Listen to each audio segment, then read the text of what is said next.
시청자 여러분 안녕하십니까. 굿모닝 인포에스 경제연풍 시작합니다. 미국과 중국 간 무역 갈등이 진정 국면으로 들어선 가운데 엔비디아의 중동 수출 확대 소식이 전해지면서 반도체주에 대한 반등의 기대가 높아지고 있습니다. 자세한 내용 HSL 파트너스 이영수 대표님 모시고 알아보겠습니다. 어서 오십시오. 안녕하십니까. 엔비디아의 중동 수출 확대. 야, 이거 어떻게 연결되지 모르겠는데 자세한 내용 보니까 엔비디아가 사우디아라비아 국부펀드가 설립한 AI 스타트업인 휴메인이라는 회사하고 전략적 파트너십을 체결했습니다. 근데 여기에다가 최신 AI 칩인 G300 그레이스 블랙엘 이걸 18,000개 공급을 한다 이렇게 했는데 18,000개 금액으로는 얼마 될까 이게 궁금한데 일단 사이즈가 좀 궁금하네요. 네, 일단 뭐 18,000개면 뭐 LLM 모델을 돌리기에는 충분하지는 않습니다. 그러니까 그래요. 라지 랭귀지 모델은 그래도 최소한 뭐 10만 장은 GPU가 필요하다고 이야기하긴 하는데 네.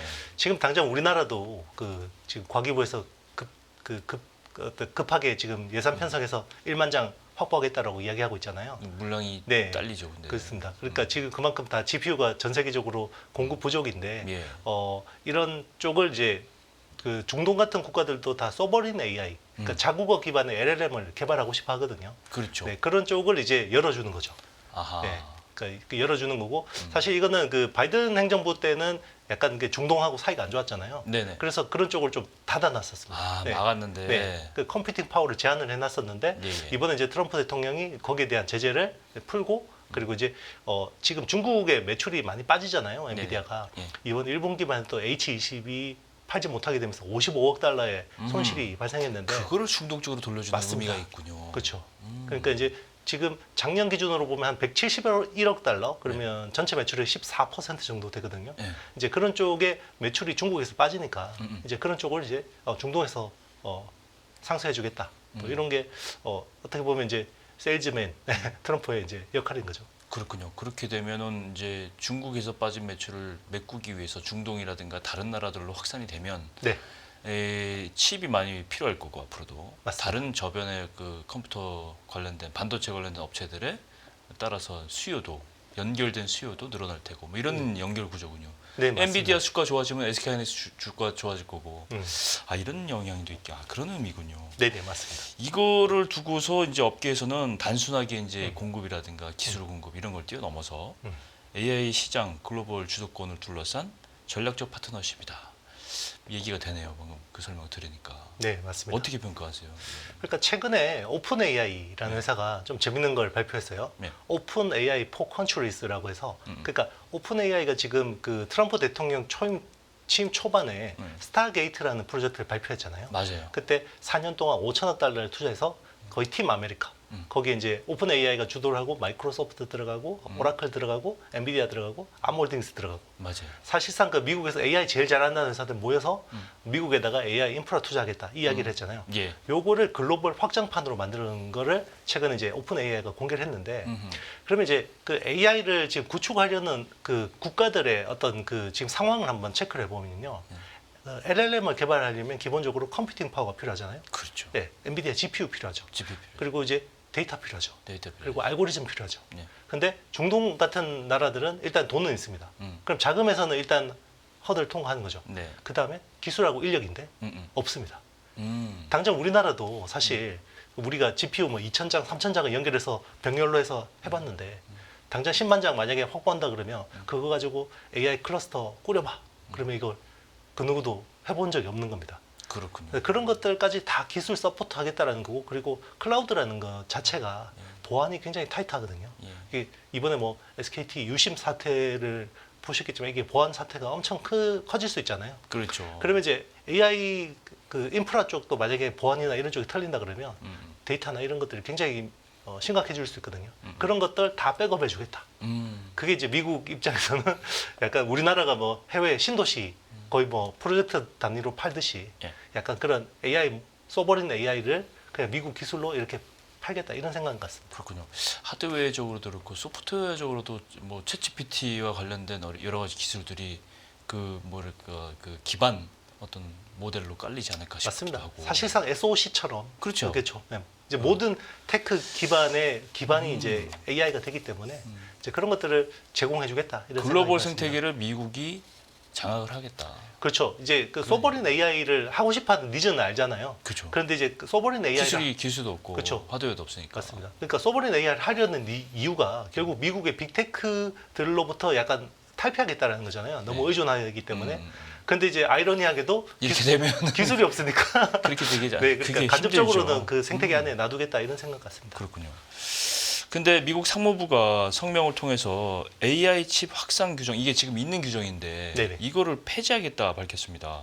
근데 이 규정은 미국산 AI 칩의 해외 수출을 제한하는 조치인데 인도라든가 스위스라든가 우리나라 포함해서 우방국에게도 칩 판매 수량을 상한을 두겠다 뭐 이런 내용인데 이게 이름만 보면 AI 확산 규정인데 그동안 이게 확산 규정이 아니더라고 보니까요. 한 19개 나라만 자유롭게 판매하고 나머지는 AI 칩에 대해서 통제를 하는 규정이었는데 이걸 폐지한다는 얘기는 이 19개 국가들에 대해서도 규제를 하겠다, 제한을 하겠다 이런 얘기잖아요. 그러니까 이 규제를 누가 만들었냐면요. 네. 조 바이든 대통령이 임기 한 달 남겨놓고 만들었습니다. 그래서 한 달 놓고 만들었는데 엔비디아 칩 팔지 마. 그렇죠. 뭐 이렇게. 맞습니다. 그러니까 동맹국도 동맹 수준의 레벨에 따라서 칩을 제한하겠다라는 거거든요. 그러니까 최우방국들한테는 좀 더 많이 주고 약간 그 애매한 우방국들한테는 좀 적게 주고 그다음 그룹들한테는 맞습니다. 적게 주고 그런 식으로 이제 차등을 두는 거였는데 네. 트럼프 대통령이 이번에 이거를 폐지를 했습니다. 폐지한다는 얘기는 네. 다 판다는 얘기인 거예요? 다 규제한다는 얘기인 거예요? 그러니까 없애고 네. 그냥 있겠다는 게 아니라 없애고 내가 새로 만들겠다는 거거든요. 아하. 그래서 거기에서 약간 그 바이든 대통령은 중동하고 사이가 안 좋았잖아요. 안 좋죠. 빈살만 그 네. 왕세자하고 특히나 이제 사이 안 좋고 했기 때문에 거기에 되게 낮은 그레이드를 줬을 거 아니에요. 네. 트럼프 대통령이 이쪽하고 친하잖아요. 네. 그러니까 이제 그거 다시 순서 조정해야 되니까 그렇군요. 그걸 없애고 다시 이제 트럼프 친한 순서대로 하겠다. 그리고 규정은 이제 다시만 되겠다는 얘기네. 맞습니다. 그래서 지금 뭐 10대 동맹국 그러니까 네. 뭐 유럽 특히나 뭐 프랑스, 영국, 뭐 독일 같은 국가들은 일단 뭐 최우선 순위에 놓고 이제 이 그 오픈 AI의 그 스타게이트 글로벌 확장판과 맞물려서 이제 이런 식으로 제공을 하겠다 이런 생각인 것 같습니다. 그렇군요. 그것도 많이 변화 요인이 될 것 같은데. 여튼 뭐 엔비디아의 이번 사우디 업체와의 협약은 엔비디아 외에도 AI 반도체 시장을 주도하는 나머지 그룹들 AMD라든가 인텔이라든가 이쪽에도 수혜가 예상되는 사안이다 이렇게 얘기하고 있고 여러 가지 이 직간접적인 영향이 예상이 되는데 이런 영향들을 좀 정리해 볼 수 있을까요? 그러니까 이게 거의 그 대규모 인프라 단위 우리나라가 무슨 만약에 해외 뭐 주식 거래 시스템을 수출하든지 네. 그렇게 하면 하드웨어 소프트웨어 다 들어가잖아요. 다 따라가죠. 이제 이런 식으로 만약에 미국이 그 스타게이트 확장판을 이렇게 팔게 되면 아하. 거기 스타게이트에 참여하고 있는 회사들 뭐 오라클이라든지 아니면 마이크로소프트라든지 이런 회사들의 하드웨어 소프트웨어를 같이 다 팔 수 있게 되는 거죠. 물론 이제 그렇겠네요. 엔비디아 칩도 많이 팔게 되는 거죠. 그렇겠네요. 네, 그런 영향이 있어요. 맞습니다. TSMC 1분기 매출이 나왔어요. 우리 돈으로 환산해 보니까 37조 원. 이게 같은 기간에 삼성전자 반도체 부분 DS 부분의 매출이 25조니까 10조, 12조 가까이 많은 그런 규모예요. 대단한데 문제는 이게 추세적으로 벌어지고 있어요. 이 기록을 봤더니 2022년 3분기부터는 TSMC보다 매출이 삼성전자 DS 부분이 적어졌어요. 이게 계속 벌어지고 있는 거죠. 차이가. 심각한 문제네요. 진짜. 그렇죠. 이게 이제 그 AI 밸류 체인의 핵심이 TSMC잖아요. 예. 근데 지금 삼성전자 반도체는 AI 밸류 체인에 약간 제대로 발도 못 거치고 있는 상황이죠.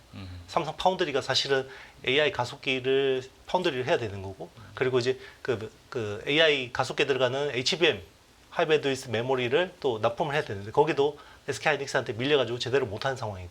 그러니까 지금 삼성의 반도체 사업 자체가 기존의 레거시 쪽에 포지션이 돼 있기 때문에 계속해서 이제 차이가 벌어질 수밖에 없는 상황입니다. 그렇군요. 이걸 네. 극복을 해야 되는데 근데 뭐 이 대표님도 여러 가지 방송이라든가 저서라든가 이런 걸 통해서 삼성전자에 대해서는 끊임없이 응원을 보내주고 긍정적인 측면을 보고 계신데 이게 일단 외형이 좀 TSMC를 좀 이제 옛날에는 TSMC가 따라왔는데 이제 따라잡아야 될 판인데 이거 극복을 해야 된다라는 생각이 확실하게 다시 들고요.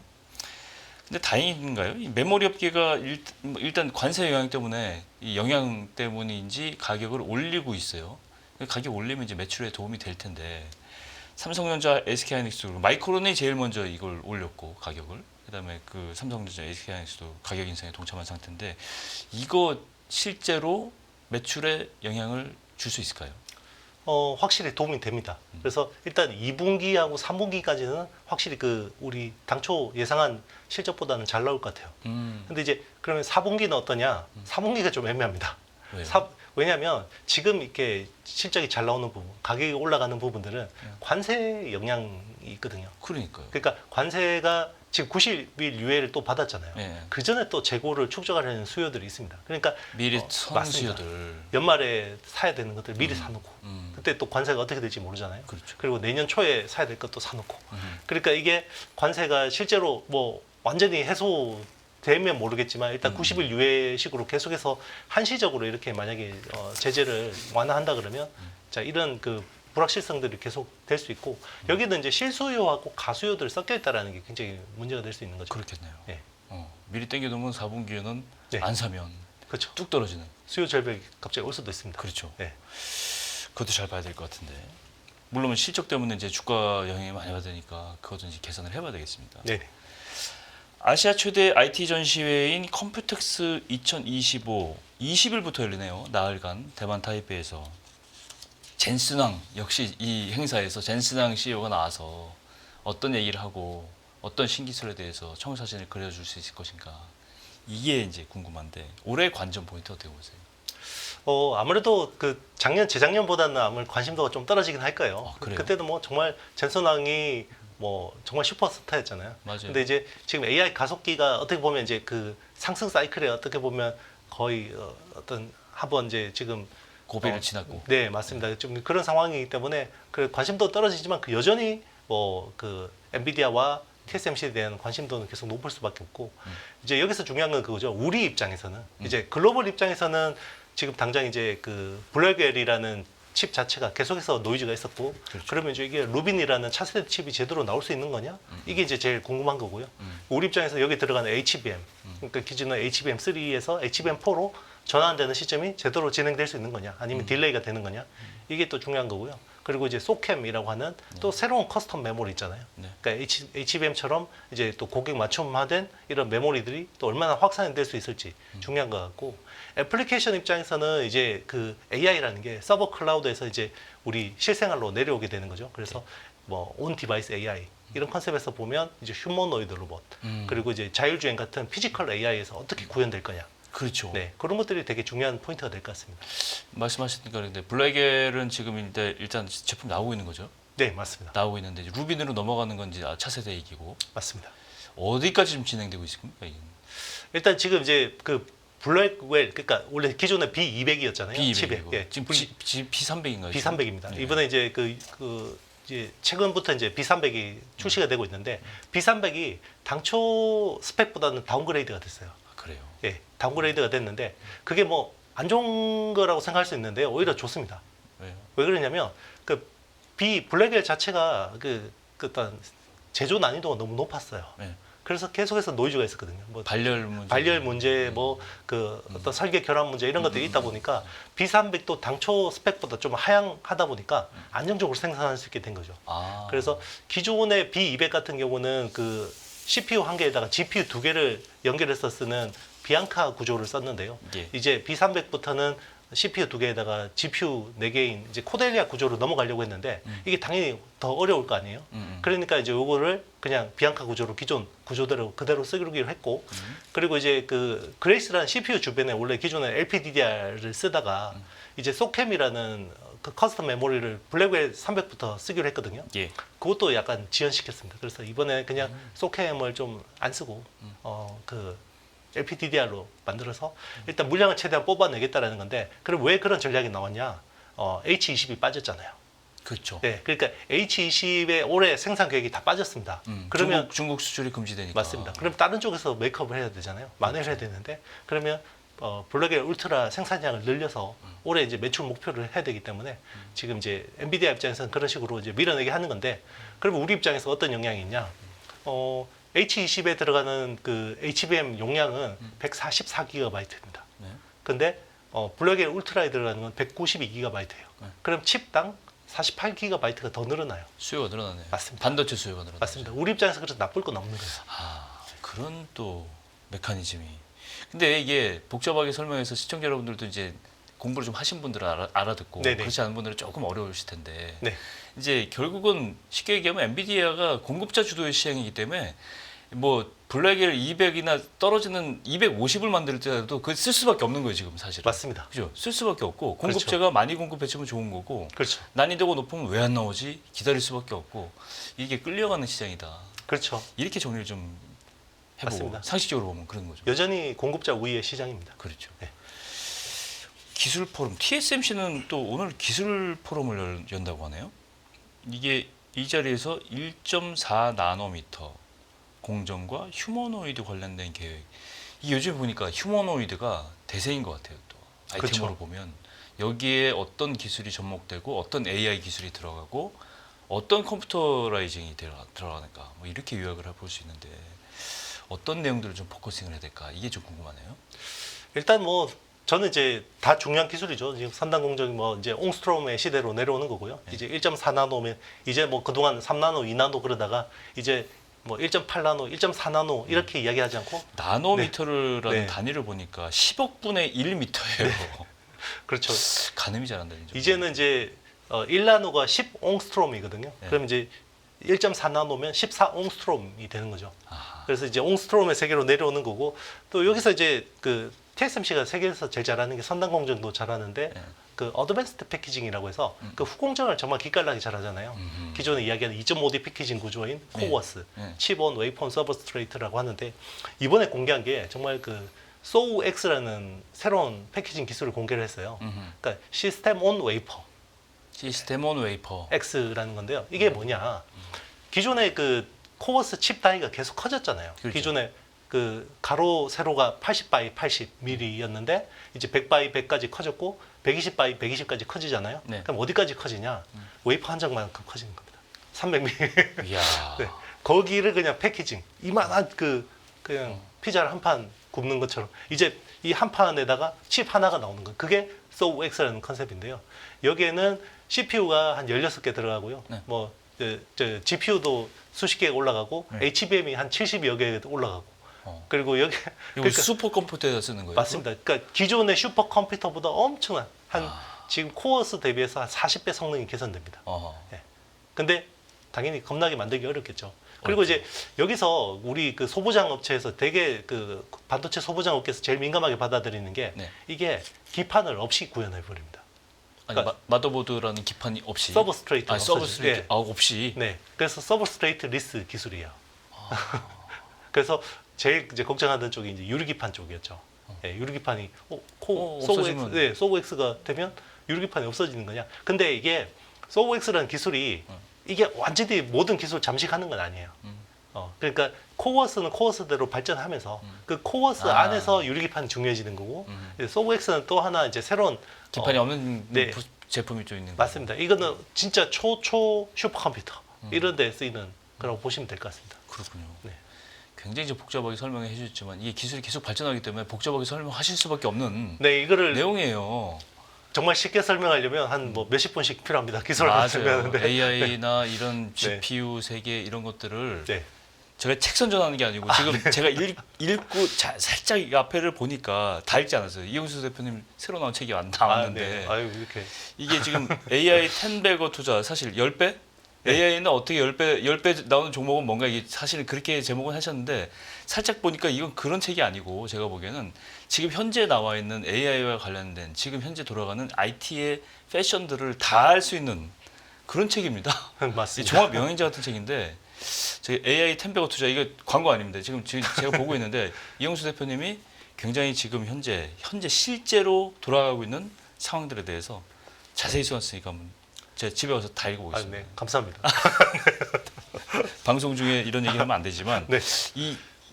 이런 거를 계속 팔로우 해야지. 맞습니다. 사실은 이런 책들을 이영수 대표님 책뿐 아니고 한 달에 한 번씩 신간이 나올 때마다 봐야 될 정도예요.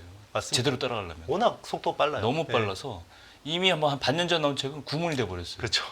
이 계정 보정판 계속 나와야 됩니다. 진짜. 네, 맞습니다. 그렇죠. 다시 좀 돌아갈게요. 이제 마지막 질문인데 SK 하이닉스 주가 얘기를 안 할 수가 없는데 이제 한 달 반 만에 20만 원대는 회복했어요. 네. 국내 반도체주 어저께 보니까 동반 강세를 보이는데 물론 삼성전자만 빼고 삼성전자는 57,400원 거의 보합에 머물렀고요. 본격적으로 반도체주가 상승 탄력을 받을 수 있을지 방금 말씀하신 것들은 일단은 다 호재고 수요가 올라오는 약간 그런 재료들이었는데 어떻게 보십니까? 중반기 반도체주들의 움직임. 일단 저는 상반기 뷰까지만 말씀드리면요. 네. 상반기 뷰라 그러면 6월까지죠. 네. 6월까지는 짧고 아주 강하게 반등이 날 것 같습니다. 이제 미국도 그렇고 짧고 국내도 강한 그렇고. 반등. 네, 맞습니다. 왜냐하면 이게 롱런하기 위해서는 쉽지 않아요. 이게 왜냐하면 지금 미중 관세 협상 자체가 90일 이후입니다. 예. 그러면 그 사이에 또 불확실성이 살아 있는 거거든요.